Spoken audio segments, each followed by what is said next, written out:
All right. Hi, friends. Welcome to Talk with Claude. So, today, Friday, March 12th, and I'd like to talk a little bit about the markets, coronavirus. Um, so, the time to panic. Well, um, here's my thought. If you're panicking over what's going on right now, probably you haven't been paying attention for the last 10, 12 years. Now, for some of you, um, you know, 10, 12 years ago, you were 8, 9 years old, maybe, and now you're coming of age and have to start to take responsibility for yourself. And sure enough, this is pretty new stuff. For those of you who are my age, who are now panicking, you know, 2008, 2009 crisis should have been a huge wake up call. Um, Now, this is a bit different. And I don't want to go long and large on the coronavirus. There's lots of information on there. There's a lot of conflicting information. You know, if you're looking at simply the statistical numbers, you risk dying from a lot of things that are much more likely than coronavirus. Okay. So do what you will. If you're just learning to wash your hands and cover your mouth or cough into your elbow and just have good hygiene habits now, they're a little on the late side, but it's about time. Not sure what this thing with the toilet paper is. You know, this isn't a shitting disease for what it's worth. But yeah, people are freaking out and they figure, they'll die because there's about a day or two worth of food in their fridge at most. And but hey, they got all the toilet paper in the world now. Yeah, the shelves are going empty.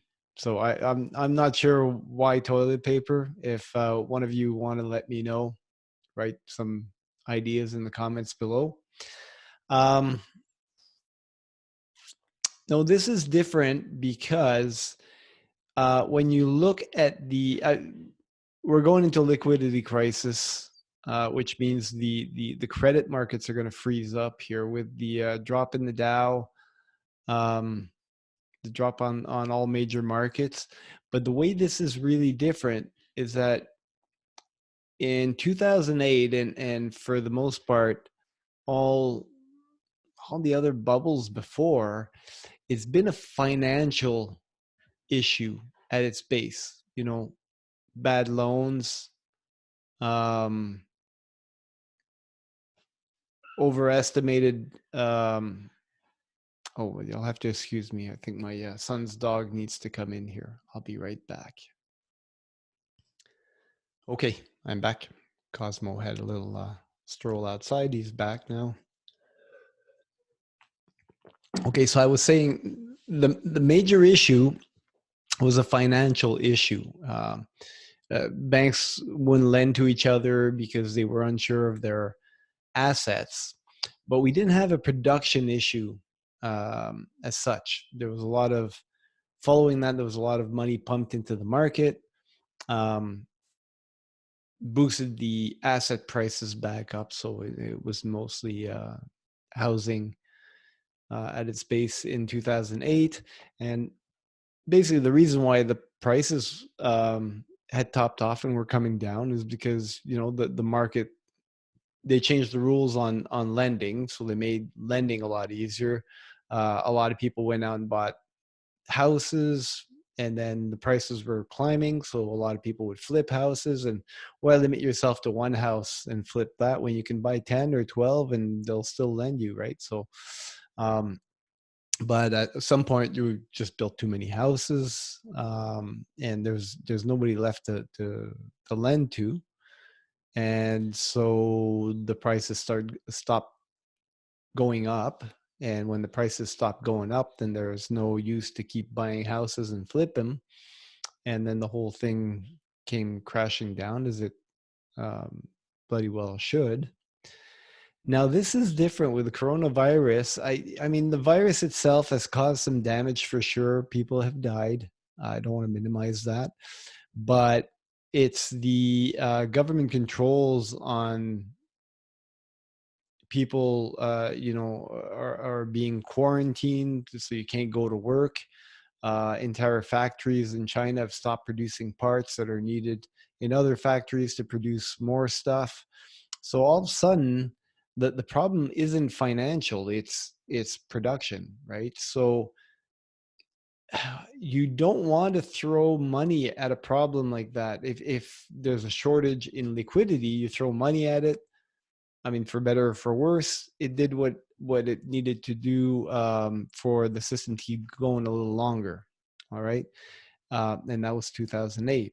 Right now, if you have a shortage of goods and you throw more money at it, then what happens is that you're gonna have a hyperinflation, because it doesn't create more goods to throw money at it. And then that'll lead probably governments to do price controls, because they don't want that price gouging, right? But when there's a shortage, the people that need the goods will bid them up to their value according to the money that's available. So if you add more money, you had to double the money, the price more or less doubles on average. So so what you don't want to do is throw money at that. And I listened to an interview with Stefan Molyneux and Peter Schiff today, and Peter Schiff nailed that one right on the head, as he should. He's got the background to understand that. He was one of the few that predicted the 2008 crisis. And this crisis that's coming up here has the potential to be way worse. And I don't think they'll be able to paper this one over by throwing money at it. And they tried to do that today, as a matter of fact. They injected $1.5 trillion into into the economy, or they promised to, anyways. I mean, we'll see. I have no doubt that the market will bounce back up tomorrow, though it did finish on session lows. And you know what? I mean, if I told a friend today, if the banks didn't open on Monday, I wouldn't be surprised. Um, they may very well continue on for a bit, but things are going down pretty bad. Whether or not the virus causes as much damage, or we can prevent the majority of illness from spreading, the damage to the economy is really, really done. Now, you have to understand that this economy has been in a bubble for quite some time now. All right. I mean, you can trace it back to several crises, but when they started doing big bailouts in 2008, 2009, that was the beginning of the end. And most people were paying attention, are surprised that it took that long for that bubble on top of a bubble to burst again. It was just it was just looking for the pinprick, and sure enough, the pinprick was the coronavirus, and that started taking the markets down. The problem now is banks aren't going to trust each other. Even if you throw money at companies that aren't producing goods because people aren't going to work, it's not going to solve the problem.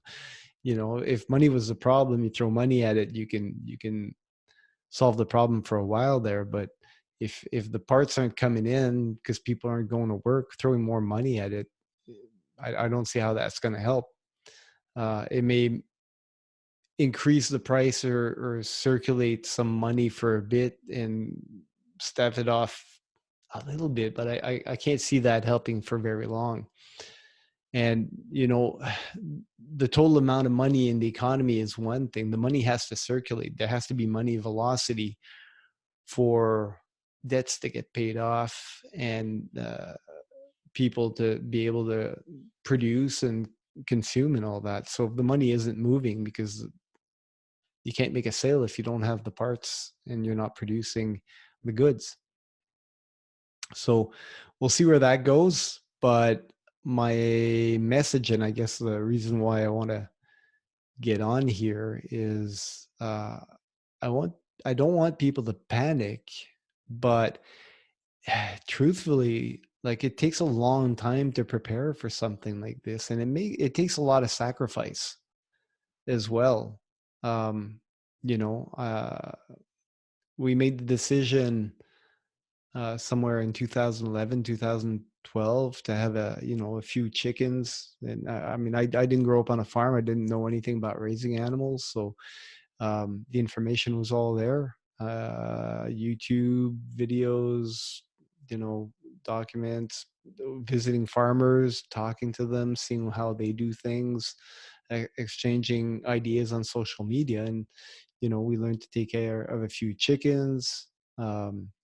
Later we got goats, sheep, and all this. I mean, I don't own farmland, but we made arrangements, we made trades, and we made it work so that we can be, I wouldn't say self-sufficient, man. It takes a lot to be self-sufficient, but we can last a while if we have to, without starving. If the bank's closed and we can't take money out for a while, and the stores aren't closed, or you're too afraid to go to the store to buy some food because you're afraid to catch a deadly disease. Um, but I did that, and I encouraged my family to do that, and luckily my wife was on board 100%, and the kids have enjoyed this lifestyle, and a lot of our neighbors have also enjoyed, you know the fact that we brought that character to our neighborhood. I mean, some of them didn't, and I mean, the people that made complaints to the city that we had this animal and that animal, yeah, I mean, they'll probably be the first to knock on my door begging for something, or showing up with demanding that I give some of my production to them, even though they were the worst ones to try to block me. I find that rather pathetic situation. But yeah, I don't know what to say. I don't want you to panic, but you should definitely, if you have no means of producing your own food. It's March right now. There's still 4 feet of snow in my backyard. You can start little starter plants, but that won't feed you for a while if things go down within the next couple of weeks, like they did in Italy, like they did in China. And the more time goes on, the more there's talk of um, government controls over people's lives. And this thing with the Federal Reserve injecting 1.5 trillion into the market, all that means is that they're just crowding out the real market. They're just taking over, and it's already been pumped up so much, like, just with this fake money that they just print out of nothing. If you haven't educated yourself either in money mechanics and all that, I mean, you live and die by money nowadays. You should at least inform yourself of how money's created, how it circulates. I can't teach you within the scope of this video, but um, by and large, the way we think money is created and the way things actually work is probably pretty different. I mean, I educated myself on this a number of years ago. I had started a local currency here in Revelstoke with varying degrees of success, but this, with a minority of people, there's still trades going on. It taught me a lot, and that was the main thing. I learned to trade. I learned to know what real value is. I built relationships with other people that produce, because it's very hard to be completely self-sufficient. But if you produce value and you have enough to exchange, then you can start to create these, I don't want to call them business relationships. I mean, there's more to it than that, but you create this trust. You don't want to be that person who can't who's like a child who needs to be fed and taken care of, and has, has very, very limited capacity to give back. And in times of crisis, you don't want to be that person. I mean, nobody's going to endure that, and it's not going to be much fun for you. um so you want to be able to produce something of value that's complete, and that's a real challenge nowadays, because we are all, there's this push to work as a cog in a corporate machine, right? So you do this little part and the other guy does this little part, and there's nothing that you're producing by yourself that's really valuable for itself that you can bring to the market. You're just doing a little part of it, and the corporation ends up with this product that they sell, that's a complete product, right? But like farming, uh, growing food, that's the basis of it. And unfortunately, we've let our local governments or municipalities legislate that out of the urban centers. And you know I've proven, by the way, by what I do, that it's totally doable in at least a urban slash semi-rural neighborhood, the suburbs. Instead of having large expanses of just grass, you can certainly grow garden. A lot of people are doing like front yard gardens, and there's been complaints about people growing vegetables in their front yard. I mean, where are those complainers going to be when the food runs out, when the stores close for a few weeks because of coronavirus or whatever it'll be? I mean, the coronavirus is just it's just that one pin that happened to pop this bubble. But if it wasn't that, it would have been something else. You should still get prepared. And it's not too late, at least, to go out and buy some emergency food. And I'm not talking about raiding the aisles of toilet paper. Once again, I don't know what, I mean, sure, stock some toilet paper for a while, but you don't need 16,000 rolls. Um, but get yourself some food. Now, I've changed my diet quite a bit over the years, as some of you know. Um, I'm feeling very secure in the way I eat. I can go easily 24 hours, 48 hours without eating, without a drop of energy if I need to, because I went ketogenic. I've been doing the carnivore diet now for about a month and a half, and feeling great. And it allows me to eat, you know, in a much more distance between meals, much more time between meals. So it allows me to go out and do a bunch of work if I need to. And then I go back and I come back, I'll have one big meal. One of the challenges is, especially with a carnivore diet, I mean, we have some meat in some um, fridges and freezers. Obviously, if the power runs out, that's a problem. I've got a bit of a backup system, but so, I mean, the thing is, when you're producing your own meat as well, I mean, you have live animals. You don't need to put them in the freezer until you're ready to eat them. And then, so that's one way. Going out tomorrow and gonna go get a couple more laying hens, because our birds right now aren't producing any eggs. So that's how I'm getting ready, in part. Yeah, think of what it would be like to not have access to your bank account, either physically or electronically, for even for 2 weeks. If you have 2 weeks of safety, it's better than nothing, you know. Um, if you don't have access to a grocery store for 2 weeks, you have food for 2 weeks.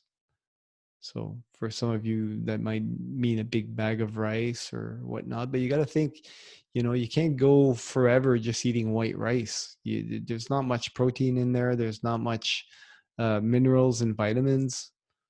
Okay, your body needs that stuff, and eating a lot of carbs actually depletes a lot of your vitamins, right? And that what made the difference between the northern expeditions that got stuck in the ice there, dying from scurvy, while the local population that was feeding essentially on seal meat and seal blubber was doing fine with no scurvy. Okay, what happens that, you know, they were the expeditions were eating hardtack, they were feeding off carbs basically, and the energy they were spending were actually draining that.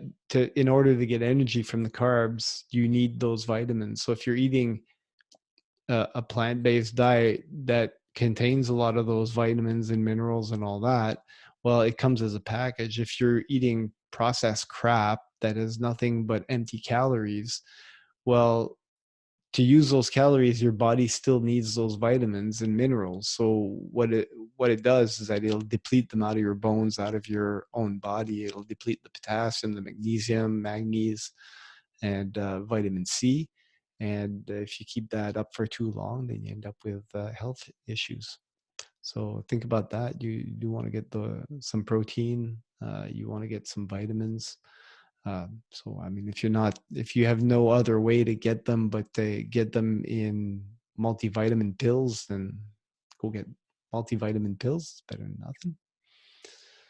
nothing. Not ideal, but hopefully summer comes along and you can start growing a little garden. It's always good to have your own production. Then make ties with your neighbors and exchange. You know, because it's I mean, you can't just show up at a table to exchange and have nothing to exchange and expect people to feed you. You know, there's an old story about I forget what it's called in English. In French, it's la cigale des fourmis. The ants are working hard all summer long to store their food for the winter, and the cricket, I guess, is playing violins and dancing. And then when winter comes along, it's got nothing to eat. It comes knocking on the ants' door. So I told them, well, you played music all summer long. Now you can dance. That was the answer. So yeah, I don't want starving panic population knocking down my door. I want you guys to get ready. Um, it may not go down now. It will eventually. It's not lost to have, you know, a couple of weeks of food and toilet paper, I guess, and necessary first aid kits, and you know, maybe a bit of gas. Make sure your gas is full in your car if you do need to use your vehicle and there's no gas available. I mean, the Fort McMurray found that out during the fires. There are a lot of people weren't able to escape out because they ran out of gas. Their car stuck in the middle of a burning area. So I mean, that's life and death in that situation. So, anyways, if you have any questions or I'm not being clear, I just wanted to pass that on. You know, I don't fear. I'm actually immune compromised due to a treatment for an autoimmune disease I've had for a while, and still I'm not as afraid of the coronavirus as I am of the effects and government overreach in population control, closing down access to food, closing down access to transportation in the name of keeping everybody safe. I think potentially that may very well cause more damage than good. Then again, you know, for keeping yourself safe from a disease that's going around, you know, dudettes, wash your hands regularly, you know, don't, you know how to, you know, it's very basic stuff that you should have learned already. um I mean, I'm not one to wear a mask. Just avoid crowded public situations. You know, if you got concerts going on and stuff like that, you might want to postpone that until things are clear. It's up to you. I mean, you make that decision. Anybody who's there also, and if you're sick, geez, don't go to people's places and assume that it's just a cold or whatever. Like, if you're sick, stay home. Don't pass it along. Let the issue die down, and you can visit your friends and people another day. Like, avoid potlucks and all that. If that means sharing germs, it's a call. Okay, well, I'm gonna go put my kids to bed, and wish you all a good night. We'll see what the markets are doing tomorrow. And thanks for listening. Bye.